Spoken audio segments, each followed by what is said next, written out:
Sir, मैं जम्मू कश्मीर के last district जो कुपवाड़ा डिस्ट्रिक्ट जो बिल्कुल पाकिस्तान बॉर्डर के साथ है,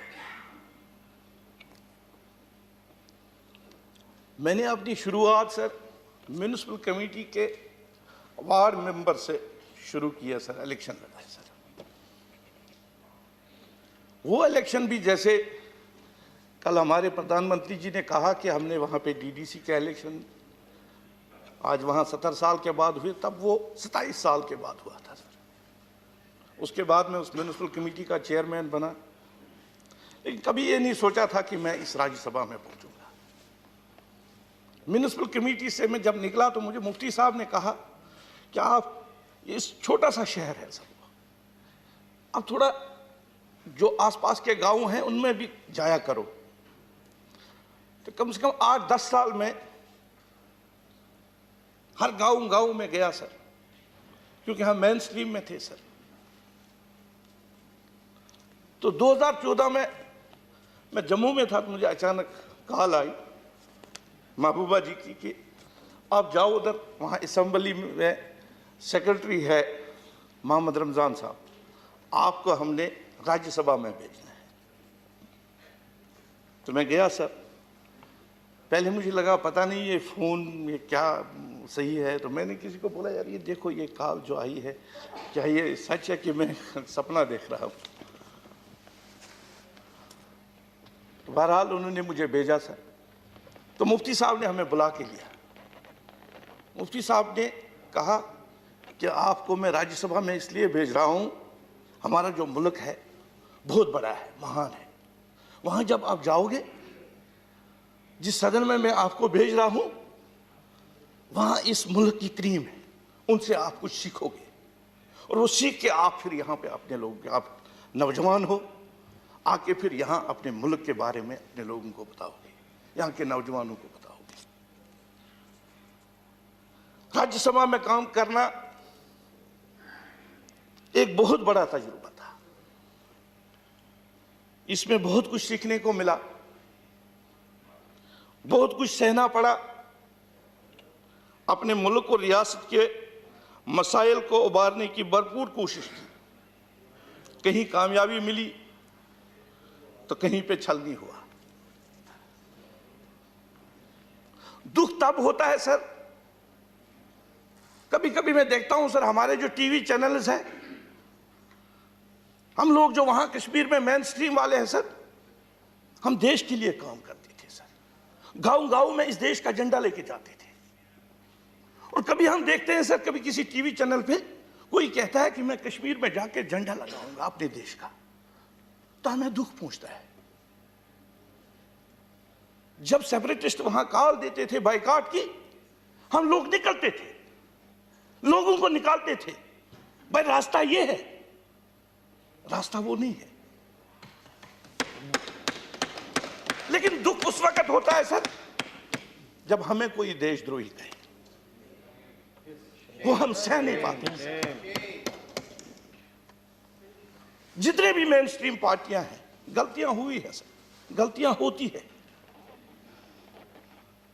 जब भी जम्मू कश्मीर के बारे में कोई फैसला लिया गया, तब के प्रधानमंत्री जी ने जो कहा हमने उस पर अमल किया। अभी हमारे प्रधानमंत्री जी ने आज इलेक्शन का कहा, वहां लोग निकले, जो हुआ वो कहना चाहिए सर। मैंने देखा है सर, जो उज्ज्वला स्कीम है या बाकी स्कीम है, मैं जब म्यूनिसिपल कमेटी का चेयरमैन था, हमें साल में 5 लाख रुपया मिलता था। आज हमारे जो लोग हैं, मैं जब उनसे पूछता हूं, वो कहते हैं कि हमें 14th FC में 5 करोड़ मिले। जो हुआ वो कहना चाहिए सर।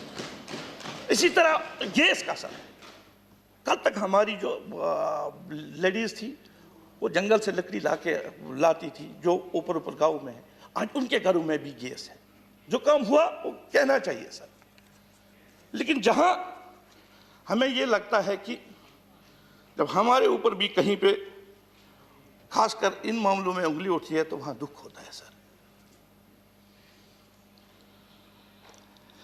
इसलिए मैंने कहा सर, अपने मुल्क और रियासत के मसाइल को उबारने की भरपूर कोशिश की कहीं कामयाबी मिली तो कहीं पे छलनी हुआ, लेकिन ये सिलसिला चलता रहेगा। अपने आवाम और मुल्क के हुकूक की जदोजहद जारी रखूँगा सर। मैं इस मौके पर सरकार, खुसूसन अपने प्रधानमंत्री, अपने होम मिनिस्टर साहब से अपील करूँगा, जम्मू कश्मीर के आवाम के साथ इंसाफ करते हुए रियासत का दर्जा और जो स्पेशल स्टेटस जो था वो वापस करें।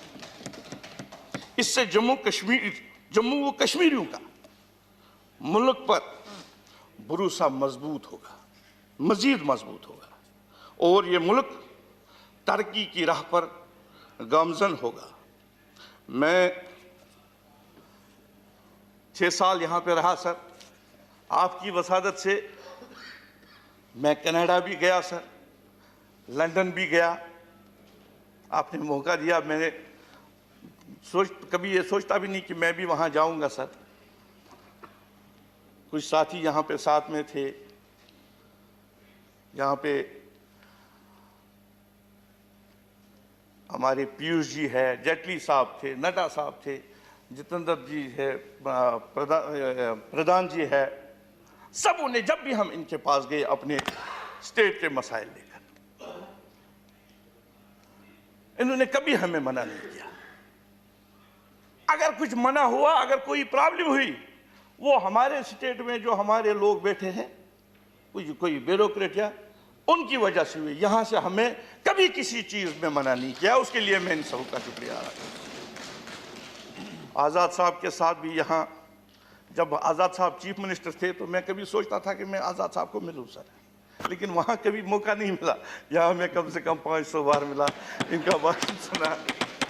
तो इसी तरह मैं सभी फिर एक बार सर उम्मीद करता हूँ कि सरकार अपोजिशन मिलकर जम्मू कश्मीर के बारे में जानदारी से फैसला करे, ताकि उन लोगों को राहत मिले।